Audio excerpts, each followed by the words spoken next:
J'ai pas chronométré. Vous êtes dans les temps ou ça a été rapide ou ça a été long? Bon, je pense que ça a été rapide. Ok.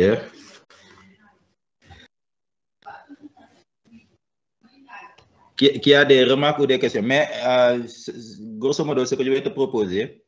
Oui. Docteur Yacine doit te donner mon mail et mon numéro. D'accord. C'est un cours à remodeler. D'accord. Je donne un exemple simple. Dans le traitement, tu as parlé de traitement d'HTA, d'insuffisance rénale. Oui. Ou je ne sais pas de plus. Alors qu'en aucun moment du cours, tu en as parlé. D'accord. Tu as vu? Oui. Parce que tout simplement,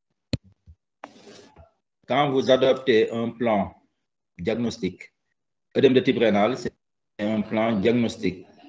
Donc, quand on vous donne un symptôme, il faut l'aborder sous le plan diagnostic et traitement.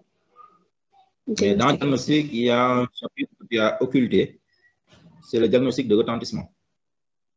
Oui. C'est dans le retentissement où tu devais parler de l'HA, donc de tout ce qui est rétention hydrosodée, anurie, tout ça. C'est ça que tu as manqué. C'est ça qui explique en fait que ton traitement ne sera pas en partie compris. D'accord. Je ne sais pas si vous comprenez ce que je vous dis. Oui, Il y a un problème de forme avant le contenu, d'abord, le contenant. Le contenant, c'est la forme. Donc, si vous ne mettez pas la forme ici, vous allez donner tous les éléments, tous les ingrédients possibles, mais à la fin, ce ne sera pas digeste. Vous comprenez? D'accord. Ça, vous traitez quelque chose que vous n'avez pas appelé. Annoncé. Vous n'avez pas annoncé, oui. D'accord. D'accord? Oui, c'est compris. Donc, s'il y a des questions, on répond aux questions et je vais vous proposer quelques trucs que vous allez prendre en compte pour remodeler le cours. D'accord, professeur. Et me l'envoyer par mail, comme ça j'apporte des corrections et après vous allez partager. Vous connaissez, en fait, je l'ai fait exprès de proposer ce genre de thème parce que c'est ça qui vous manque. C'est ça qu'il vous manque dans votre pratique. C'est-à-dire, vous avez tout en tête, vous avez tous les bagages nécessaires. Mais comment arriver à diagnostiquer un syndrome néphrotique sur la base des œdèmes ou une GNA sur la base des œdèmes ou bien œdème de type cardiaque, etc. Quand c'est protéinurie, c'est simple. Mais quand on vous donne les symptômes cliniques, là, vous perdez parce que c'est la sémiologie de base qui manque maintenant. Maintenant, on est plus paraclinique, plus examen complémentaire que sémiologie. Vous comprenez? Oui, oui. Donc, vous avez tous les éléments en main, mais malheureusement, on ne fait plus de sémiologie. C'est pourquoi j'ai proposé ce thème-là pour vous montrer que je vais poser une question. Si c'est arrivé à quelqu'un, vous me dites. Bon, je ne parle pas ceux avec qui on a travaillé ensemble à le Dantec ou ailleurs, ceux qui sont dans les autres hôpitaux. Vous n'avez jamais eu un enfant qui a un œdème unilatéral. Qui a déjà rencontré ce cas? Un enfant qui a un œdème unilatéral.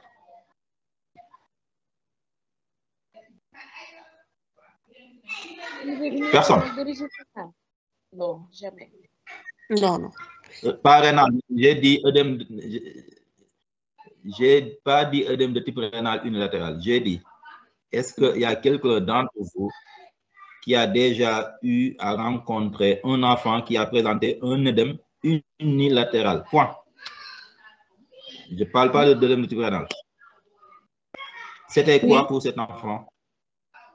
C'était un malade qui avait une tétralogie de Fallot, qui avait fait une thrombose veineuse profonde, qui avait une grosse chambre douloureuse qu'on avait hospitalisée au pavillon. C'était soit une thrombophlébite, soit un érysipèle. C'était quoi? Donc, c'est pour vous montrer que quand vous avez un œdème, vous pensez aux causes infectieuses, en tout cas aux causes locales. Donc, ces causes locales peuvent être un traumatisme, une piqûre ou bien une infection, etc. Mais dès que vous dites œdème de type rénal, ça répond à des caractéristiques sémiologiques très précises. Mou, blanc, indolore, bilatéraux, prenant le godet, déclive, etc. Ces détails-là, c'est pas de la sémiologie gratuite en fait. D'accord? On vous les donne, c'est pas de la littérature aussi. On vous les donne parce que c'est comme ça. Par contre, l'anecdote que je vous raconte, c'était à Le Dantec, une fille drépanocytaire qui était hospitalisée à Roi-Baudouin. Docteur Jean connaît bien cet enfant. Hospitalisé à Roi-Baudouin pour un syndrome néphrotique qui a tardé à amender ses œdèmes au niveau d'un pied. C'était le pied gauche, si je ne me trompe pas. En fait, cet enfant faisait un érysipèle. Donc, syndrome néphrotique, complications infectieuses, érysipèle. L'enfant a fondu, sauf le pied qui continuait à être inflammatoire. Donc, c'était un œdème unilatéral.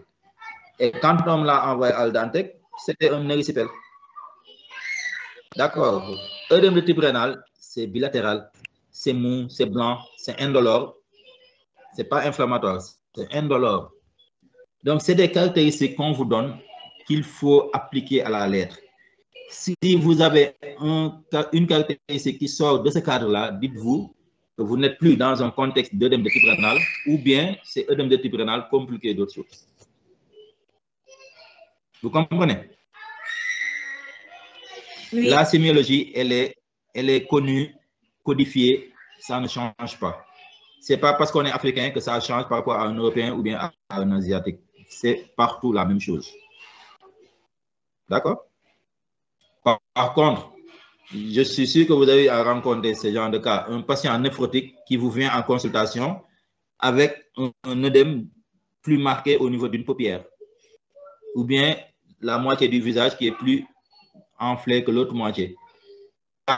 C'est le caractère déclive des œdèmes qui le définit. C'est seulement parce que l'enfant était couché de ce côté-là, du côté où il y a eu plus d'œdèmes. D'accord? Chaque caractéristique peut être expliquée. Œdème de type rénal. Chaque caractéristique. Mou, blanc. Blanc, c'est-à-dire la peau ne change pas de couleur. On est de teint clair. Quand il y a œdème de type rénal, le teint ne change pas. Si c'est inflammatoire, on voit que le teint change parce que ça devient plus noir, plus rouge, etc. Donc, le terme blanc, c'est ça. C'est-à-dire le teint ne change pas par rapport aux œdèmes. Donc, mou, blanc, indolore, on touche, ça fait pas mal. Si c'est une piqûre, un traumatisme ou bien une inflammation, quand vous touchez, ça fait mal. Quand vous palpez, c'est chaud, etc. Donc, chaque caractéristique a sa valeur. Donc, il faut apprendre à rester simple en matière de sémiologie. Donc, vous avez un enfant que vous voyez dans un tableau d'œdème. Vous pouvez faire la différence entre... Je vous donne un exemple. Quand vous avez un autre exemple, quand vous avez un enfant qui a des œdèmes, vous vous dites, est-ce que c'est rénal, est-ce que c'est cardiaque? Un enfant qui a des œdèmes de type cardiaque, il a du mal à se coucher en décubitus dorsal. D'accord? Si c'est un OAP, etc., vous allez voir que cet enfant sera en orthopnée. C'est bon. Il y a des caractéristiques vraiment très simples pour vous aider à faire la différence sur le plan sémiologique.